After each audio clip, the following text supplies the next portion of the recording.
आजकल काम का जो स्ट्रेस है वो एक अलग ही तरह का डर पैदा कर रहा है। आज की हमारी इस पड़ताल में हम इसी मॉडर्न आतंक को समझने की कोशिश करेंगे, जहां ऑफिस की रोज की भागदौड़ एक डरावनी कहानी में बदल जाती है।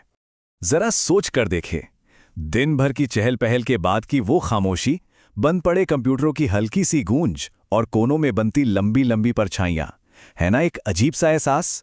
ऐसा लगता है जैसे वो जानी पहचानी जगह अब कुछ और ही बन गई है, कुछ अनजाना सा। और पता है, इसी अजीब बेचैन कर देने वाले एहसास से एक नए जॉनर ने जन्म लिया है। इसे कहते हैं ऑक्यूपेशन हॉरर। तो चलिए इसमें और गहराई से उतरते हैं और समझते हैं कि ये आखिर है क्या। आसान भाषा में कहें तो ये वो जगह है जहां डेडलाइन का डर और भूत प्रेत का डर दोनों एक हो जाते हैं। मतलब ये नौकरी के तनाव को लेता है और उसे एक फुल फ्लेज्ड डरावनी कहानी में बदल देता है। इस जॉनर को और अच्छे से समझने के लिए चलिए एक कहानी का आइडिया देखते हैं जो ऑनलाइन बहुत वायरल हुआ है, the night shift call centre incident. ये इस जॉनर के सारे एलिमेंट्स को एकदम परफेक्ट तरीके से दिखाता है। पता है इन कहानियों की सबसे दिलचस्प बात क्या है? इनके हीरो वो कोई सुपर हीरो नहीं, बल्कि हम आप जैसे आम लोग होते हैं। चाहे वो कोई थका हारा सेल्समैन हो या पैसों की तंगी से जूझ रहा कोई इंसान, ये ऐसे किरदार हैं जिनसे हम आसानी से जुड़ जाते हैं। और यही बात कहानी को और ज्यादा असरदार बना देती है। इस जॉनर का असली जादू जो है ना, वो छिपा है डर की ड्युअलिटी में। यहां सिर्फ एक तरह का डर नहीं है, बल्कि दो अलग अलग तरह के डर हैं जो एक साथ काम करते हैं और एक दूसरे को और भी ज्यादा भयानक बना देते हैं। यहां देखिए, एक तरफ है रोजमर्रा का डर, टारगेट पूरे करने का प्रेशर, बॉस की बातें, वो बोरिंग उबाऊ काम। और फिर दूसरी तरफ है सुपरनैचुरल डर, उस पुरानी भूताहा बिल्डिंग का डर जहां कुछ तो गड़बड़ है। ऑक्यूपेशन हॉरर इन दोनों को एक साथ मिला देता है। तो पहले बात करते हैं पहले वाले डर की, यानी काम के बोझ का हॉरर। सोचिए एक कॉल सेंटर में काम करना, जहां हर कॉल लगभग एक जैसी है और टारगेट का प्रेशर लगातार सिर पर है। ये अपने आप में ही एक दिमागी टॉर्चर से कम नहीं है।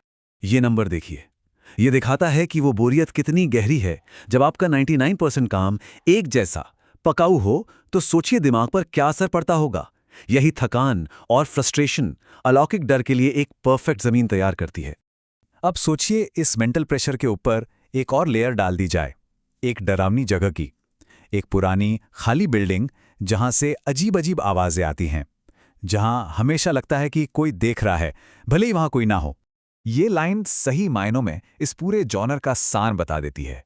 असली डर इस बात का नहीं है कि ऑफिस खाली है, डर इस एहसास का है कि वो लग तो खाली रहा है पर असल में है नहीं। यही वो माहौल है जो धीरे धीरे आपके अंदर खौफ पैदा करता है। तो सवाल ये उठता है कि आखिर ये कहानियां इतनी पॉपुलर क्यों हो रही हैं? ऐसा क्या है इनमें जो लोगों से इतना कनेक्ट कर रहा है? इसका जवाब इनके बनाने के तरीके में, इनके फॉर्मूले में छिपा है। चलिए इसका वायरल फॉर्मूला डिकोड करते हैं। स्टेप 1, एक ऐसी प्रॉब्लम उठाओ जिससे सब रिलेट कर सकें, यानी काम का प्रेशर। स्टेप 2, उसे एक टिपिकल डरावनी जगह पर सेट कर दो। और स्टेप 3, जो सबसे जरूरी है, इन दोनों को ऐसे मिलाओ कि पता ही ना चले कि किरदार अपने स्ट्रेस की वजह से टूट रहा है या वहां सच में कोई भूत प्रेत है। तो मतलब पॉइंट ये है कि ये दोनों डर अलग अलग नहीं हैं, ये एक दूसरे को पावर देते हैं।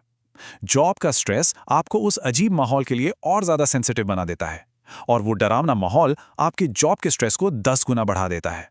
एक खतरनाक कॉम्बिनेशन है। और यहीं आके हम एक बहुत गहरे सवाल पर रुक जाते हैं। असली डर क्या है? उस पुरानी बिल्डिंग में भटकती कोई आत्मा, या फिर असली भूत तो वो कॉर्पोरेट सिस्टम ही है जो धीरे धीरे हमारी आत्मा को ही खा रहा है? सोचिएगा इस बारे में।